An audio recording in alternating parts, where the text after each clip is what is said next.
Raider Nation. Thank you for joining us on the Only Nation podcast, brought to you by the Raider Ramble. My name is Heidi, but you may know me as Kevlar Prom Dress or even Raider Ladybug. I'm here with Raider Homer and T3 Raider Facts, and we're ready to talk some Raiders football together. Always ready to talk Raider football, and this time I pressed record. Hey, free agency's getting ready to heat up, and there's a lot to talk about, so let's go. Let's go.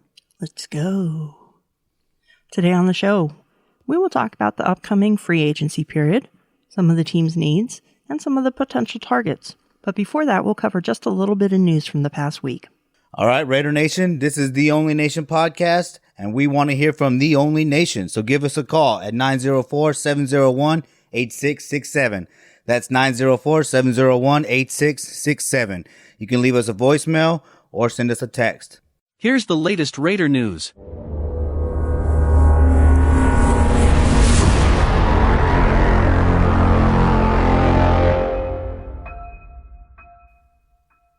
NFL Network's Mike Garofalo reported on Tuesday, and it was later confirmed, that the NFL has raised its salary cap floor from $175 million to $180 million for 2021. This is not the final salary cap for the 2021 year, which will be set following review of the final 2020 revenue figures and other audit and accounting adjustments. I'm not going to pretend that I understood what any of that meant. This is not my strong suit, talking about the salary cap for sure. From what I've seen in the last week, once they've reviewed the final revenue figures, the floor may move up to about 182, but they're estimating it probably won't be any lower than that. So 182 is probably what we're looking at, 180 thereabouts. But again, that's about $20 million less than last year. So every team in the NFL is going to feel the effects of that, particularly the ones that are already cap strapped. Well, there's a tongue twister for you. Yeah, but it is an improvement over what they were thinking earlier. They were thinking 170, 175. So that extra $5 or $7 million could make a big difference. Let's hope so, because we need some help getting over the top. You know, of course, I'm still standing by building the defense through the draft, but we can definitely improve a little bit on the offense, especially if we're not going to have Tyrell Williams coming back. I think that Aguilar is definitely a must sign now. So we'll see. Because Edwards, we need him to stay healthy. And, of course, Ruggs, too. But I just hope that this becomes a great offseason because we need it. And hopefully this salary cap works out for us. And this is where I agree with Peggy, who we had on a couple of weeks ago, that we just have to draft guys that are healthy. We can't take a flyer on too many guys who have had health issues in the past, either in college or high school. Q said it many times, if you're injured in college, chances are you're going to get injured starting off in the pros. So we have to go with solid picks and not take so many chances. Hey, funny thing, Q said that in that interview that we didn't record. Would have been nice to hear that, wouldn't it? Oh, man, it was cool. It was a good one. I was having a blast. You just let the cat out of the bag. I didn't tell them who it was going to be. Now they know who it was. Oh, yeah. Oh, come on. Homer, man. Q, we're begging you, please come back. We will not let Homer play with the buttons this time. Damn. Okay, Derek Carr has reportedly generated interest around the league on potential trades, but the Las Vegas Raiders are not likely to move their starting quarterback, according to ESPN's Jeremy Fowler. Carr still has 2 years remaining on his contract, but the team would save nearly $20 million by trading or releasing him during the offseason, according to Spot Track. Yeah, social media's gotten out of control. Everybody's tossing Derek Carr everywhere. Everybody's talking about bringing in Watson. They just need to slow their roll. Derek Carr's coming back. We need to put the pieces in place around him and go on to bigger and better things. We can build on the 8-8. We can do much better. We can make the playoffs. The offense is going to be okay. We just need to put a couple more pieces in place and improve the play calling. And the defense is the main thing we need to fix. Hopefully Gus Bradley can help us fix that defense and get these young guys playing up to their potential. And Derek Carr, of course, is going to generate trade interest. A lot of people, the naysayers, they dislike the man for whatever reason. If you listen to Raider Nation Radio, right, Mike Pritchard was on there, and he is an ex-Bronco. So he's not going to favor the Raiders or pamper the Raiders on the radio or anything. And he was talking about how when he would go around, in his circles, GMs would talk about, having interest in Derek Carr, saying that he would automatically be signed, or absolutely there's a lot of interest around the league for him. So he is a good quarterback, because if you look at his career, it's about average. But the guy wants to be a Raider, okay? And Brad Johnson was an average quarterback. Rich Gannon was an average quarterback. Average quarterbacks can do well with Gruden. So we talked about the defense.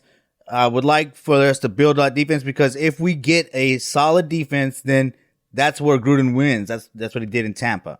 Keeping Derek Carr is key to that, and they know that, because Derek Carr is operating this offense, well. He's doing very well. Great numbers, all this and that. And we were talking to Q. One of the points I wanted to point out was, if you look at Derek Carr's record, right? It's 7-9 twice, and then 8-8, right? In those 3 seasons, it comes down to 8 games, right? That if we'd have won those 8 games, and those 3 seasons would have been winning seasons. It's spread out, okay? And so we'd have been talking about 4 winning seasons out of the 7 that he's been in the league, okay? But the guy is, you think about it, the first year, coach is gone, interim coach. Second year, new coach, new offensive coordinator. Third year, that's the most consistency he ever had, other than these last couple of years. The year after that is when we got Downing. So and then he survived a city change. He survived the injuries. I mean, yeah, he's a valuable quarterback. And just stop, Raider Nation. I'm rambling now. Of course, I'm just going to stop right here. But hey, he's a good quarterback, and he has value in the NFL. Yeah, and the one thing that people always forget about is, if we cut Derek Carr, we trade him, we can save $20 million off the salary cap. Well, the thing is, what are you going to do? Bring Russell Wilson in for $40 million? I mean, if we brought in another quarterback that is good, we would be paying a lot more than $20 million. And sometimes we forget the great deal we have going with him. Yeah, he was the highest paid quarterback at the time when he first signed, but now he's a bargain. Well, yeah, we're talking about the salary cap fluctuating. That's what happens. It's been going up, and so the players get more money. Those quarterbacks, Patrick Mahomes getting that kind of money. So yeah, we got a bargain deal for him, and now there's rumors of him trying to extend his contract. I guarantee you, he'd give the team, a team friendly contract. Because Derek Carr is the type of player that wants to be a Raider. So, I'm hoping that he does resign. And we can always get a young guy that's coming into his second contract, to train under Gruden for a couple years, for the next 3 to 4 years with Gruden and Carr. Because I don't think Gruden's going anywhere, y'all. I think Gruden is going to finish this 10-year contract, and then he's probably going to get extended, especially for winning. And I think that we are on our way to winning. I will tell you, though, that if they extend Carr, they need to go ahead and do it soon, and do it for at least a couple of years while that number is still fairly reasonable. I mean, we're looking at 25 million, whereas if you look at some of the other quarterbacks who are getting their first major deals, you're looking at upwards of 45 million per year. Yeah, but I think Derek Carr is the kind of quarterback that wants to win, so he's going to, sign a contract that helps the team. He wants to win, and he wants to win with the Raiders. So I don't see him hitting the Raiders hard in the pocketbook in a contract extension. On this week's Raider Report, host Aaron Coscarelli was joined by Hall of Famer Tom Flores. Ooh, that feels good to say. To recap his journey to Canton, discuss his impact on the game of football, and relive his accomplishments and more. Check out the interview on Raiders.com, and congratulations to Coach Flores. It was long overdue. Oh, yeah. We talked about this a little bit last week. I'm excited to be in Canton in August. It's a special moment for Raider Nation, the trifecta, Tom, as you said. The super fan, the super coach, and the super player, So this is exciting, and Coach Flores should have been in there a long time ago. So I'm definitely going to check this video out. I'm just excited that whenever we refer to or talk about Tom Flores from here forward, we can refer to him as Hall of Fame coach Tom Flores. Oh, yeah. Oh, yeah. Free agency is coming up, and the cap has been set at a minimum of $180 million, and it could still go up a little higher.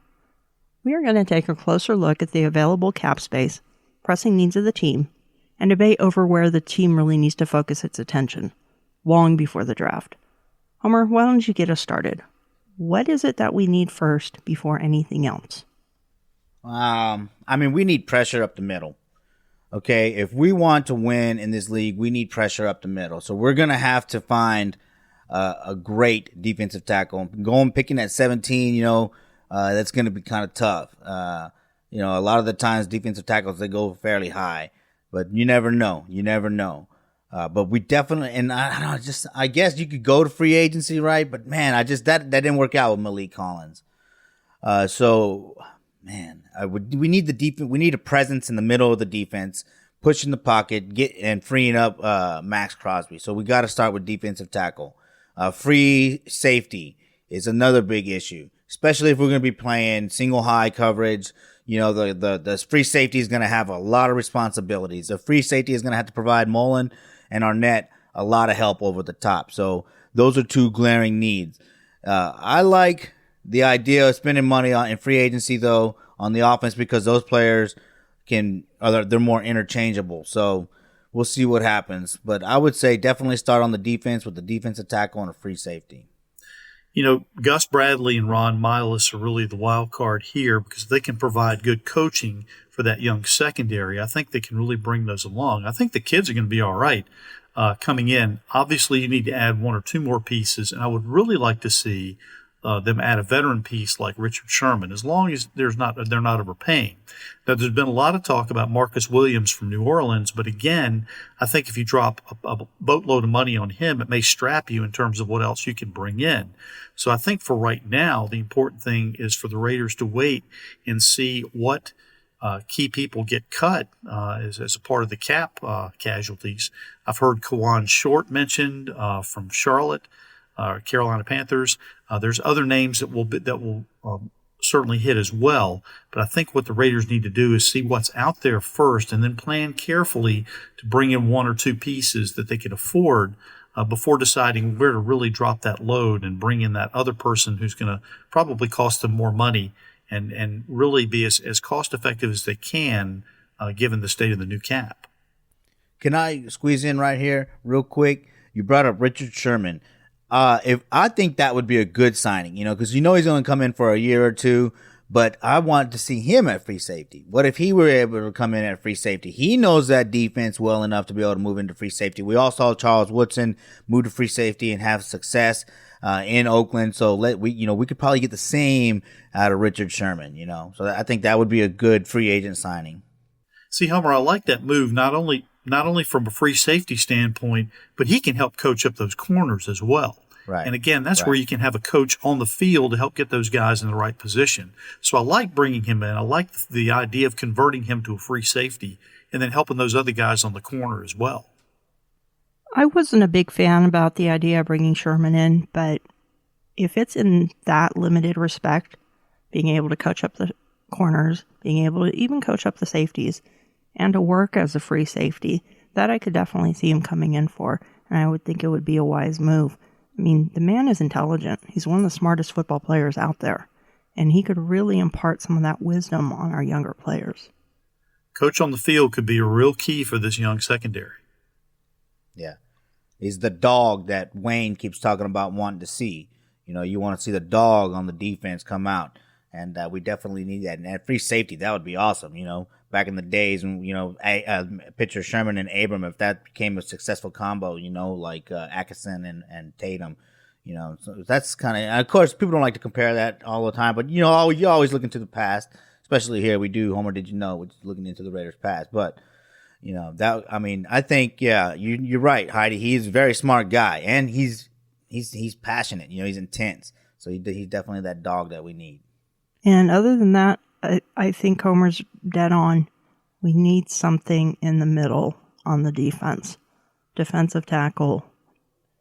I know we tried to stuff that hole with Malik Collins, and he was a bust. And I thought that was a really good signing initially, but he turned out doing absolutely nothing. I don't know if that means we need to be willing to spend more money on the line. If we need to be able to get... does anybody know if Aaron Donald is a free agent? Yeah, I wish. If we could get someone on the line half of what Aaron Donald is, it would make such a difference. And I would love to see a defensive tackle brought in, either through the draft or free agency. Free agency would probably be expensive to get somebody reliable. But let's get somebody in on the draft and not blow a first-round pick. Agreed. You know, it would almost, I think, be wise to re-sign Hurst. You know, I don't think he's going to be able to command a lot of money. You know, though, of course, let him test the market. But I think he's a free agent. You know what I mean? It might be a good idea to get him on a contract because he can push the pocket. And he was rated fairly highly against the run, him and Hankins. But, yeah, if we could maybe do that to just kind of provide some consistency, you know, with him and Hankins, and then draft, you know, a really good defensive tackle. I mean, come on, the best defensive tackle. You're looking for the best defensive tackle in this draft, I would think, that's available when you're picking. Because Kwiatkowski, you know, that guy is a thumper. You know what I mean? The defense did play a lot better when he was on the field. And I think that he can be that Bobby Wagner type linebacker, you know, that the patrol in the middle. He was pretty good in coverage. So well, I think if just going for a solid defensive tackle would end the free safety is what we really need to do. And you know, if they can get production out of Raekwon McMillan, and then if Javen White comes along, then that linebacking core will be pretty good.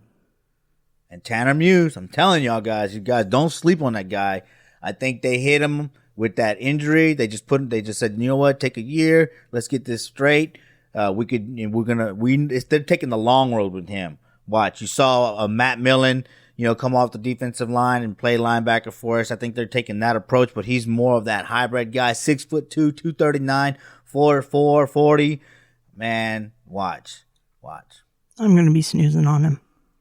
I think he's going to be better suited for strong safety than linebacker, but we'll just have to wait and see how they position him. This is where Gus Bradley's going to be important. We need to know where he is, what his skills are, and get him in the right place. That brings us to another edition of Heidi's High Five.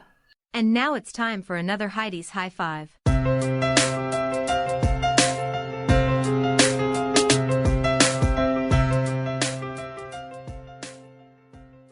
All right, here's this week's version of Heidi's High Five. Number one, regardless of how much the cap goes up from here, the main concern is whether the Raiders make one big splash or a couple of lesser splashes. Well, one guy who I don't think you'll see in the silver and black next year is J.J. Watt. He's simply going to command too much salary, and I think he would rather end up with a team that he feels is a little closer to winning. Don't be surprised to see J.J. Watt end up with the Cleveland Browns. Number two, I've talked about quarterbacks, and I still think we need to bring one in to back up Derek Carr.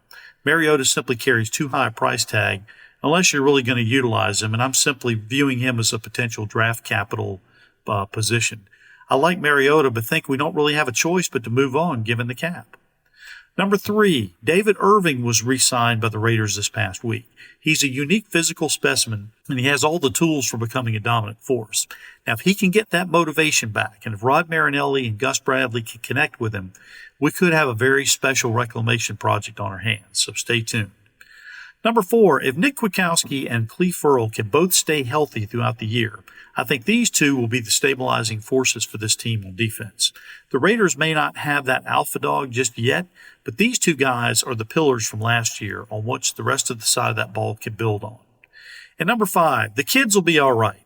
I'm a believer in those young kids on the back end of the defense. With proper coaching and time to heal from injuries, I think this could be a potential bright spot in 2021.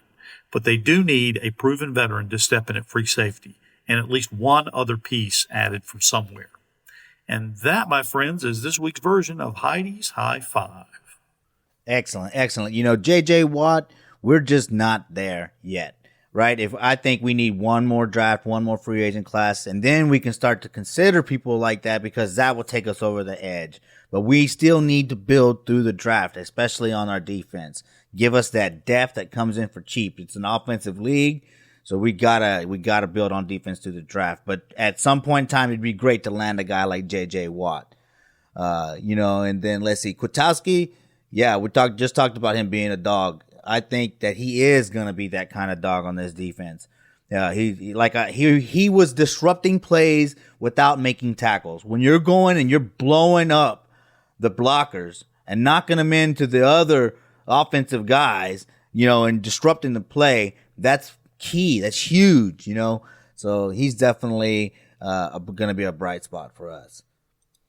Yeah, J.J. Watt, he's going to be a pipe dream. And that's assuming that he has another year where he's injury-free. He's had trouble putting together the injury-free seasons.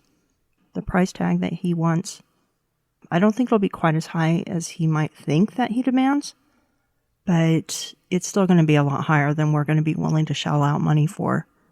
And I do like the reclamation project of David Irving. I think that is one that could really prove beneficial for the team. It's low risk, high reward, and I'm all for that one. I just hope he comes in with the motivation. If he comes in with the motivation and the willingness to succeed and do what the coaches ask him to do, I think the sky's the limit for this guy. Yeah, he had a decent year last year. I mean, he didn't contribute much, but when he was out there, he did make an impact. Not to make excuses for the defensive line, because it underperformed, but it was kind of reassuring, I guess, in a way, to learn that Max played through those type of injuries. Those are kind of injuries you can see not allowing him to get off the blocks and get sacks, but he still got 7 sacks, in this season. So, I expect him to be able to come back, and yes, with help from Irving and Marinelli and them guys and Gus Bradley, I think he'll come back and have a strong season, and Irving will definitely help that. And give us a call at 904-701-8667. Leave a voicemail or text message at that number, or send in a message via social media, and we'll share your thoughts. Hey, it was nice hearing from Steve last week. Guys, we always want to hear from y'all. So, yeah, make sure y'all give us a call, y'all. We want this show to include our listeners. So give us a call, y'all. Or send us an email, either one. We'll be happy to read your emails over the air as well. Yeah, you don't have to talk. Now it's time for another edition of Homer Did You Know?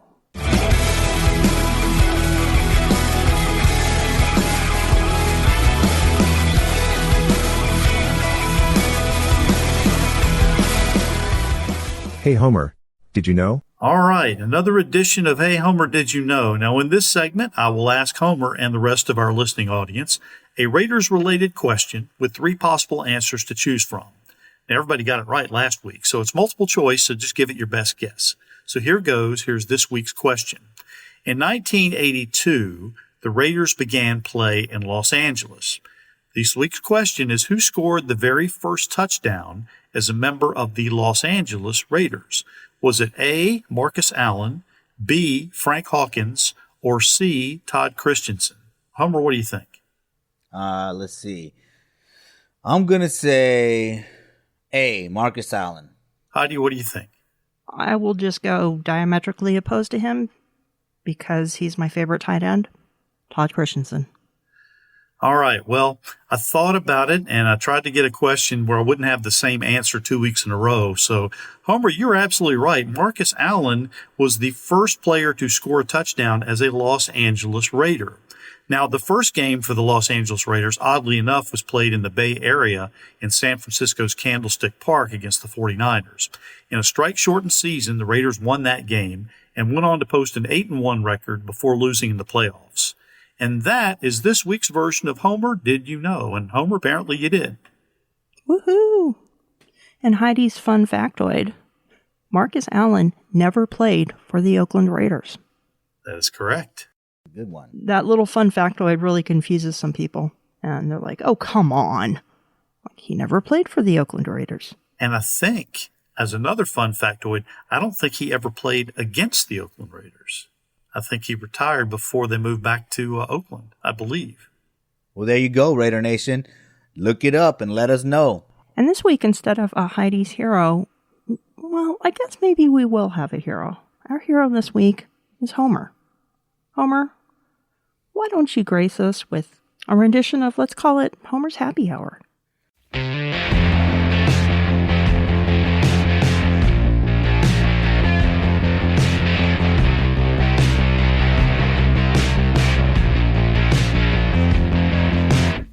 All right, cool. Well, I appreciate that.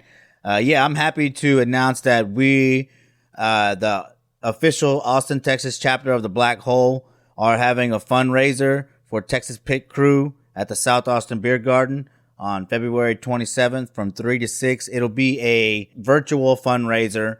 So I'll have guests like Demon King come on there, Black Widow, Ira Matthews, who is a Raider alumni, will be there.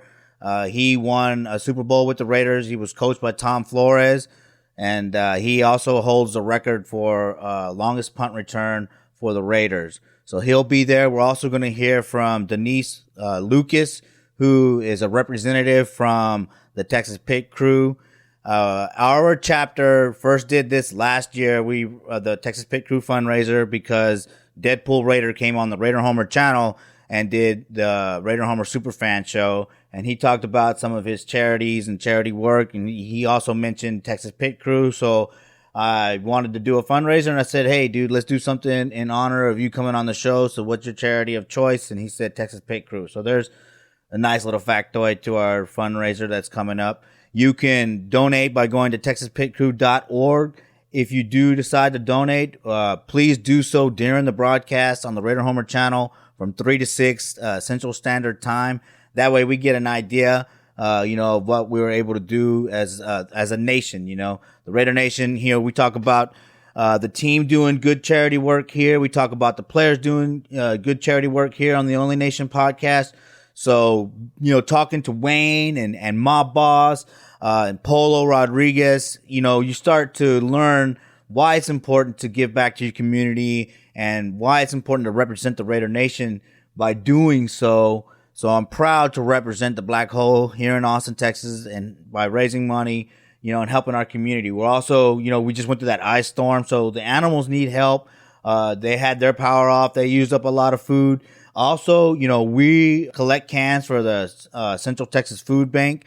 So you can, bring, if you're in town and you're coming, or, you're coming into town, bring some cans of food. My thing is 2 hands, 2 cans, right? If you're in town, just go in your pantry, grab 2 cans and bring them. We're going to turn that in the next day to the Central Texas Food Bank, because people need food right now down here. You can probably bring water too. I'm pretty sure they'll be accepting water. But again, you can, we're even going to have a dinner with Ira after the broadcast, and you can contact me and get a little more info on that. Just hit me up on Messenger. Just go to theraiderhomerchannel.buzzsprout.com, and on there you can see each of the social media icons and click on those links that whatever social media app you have, and then you can message me from there.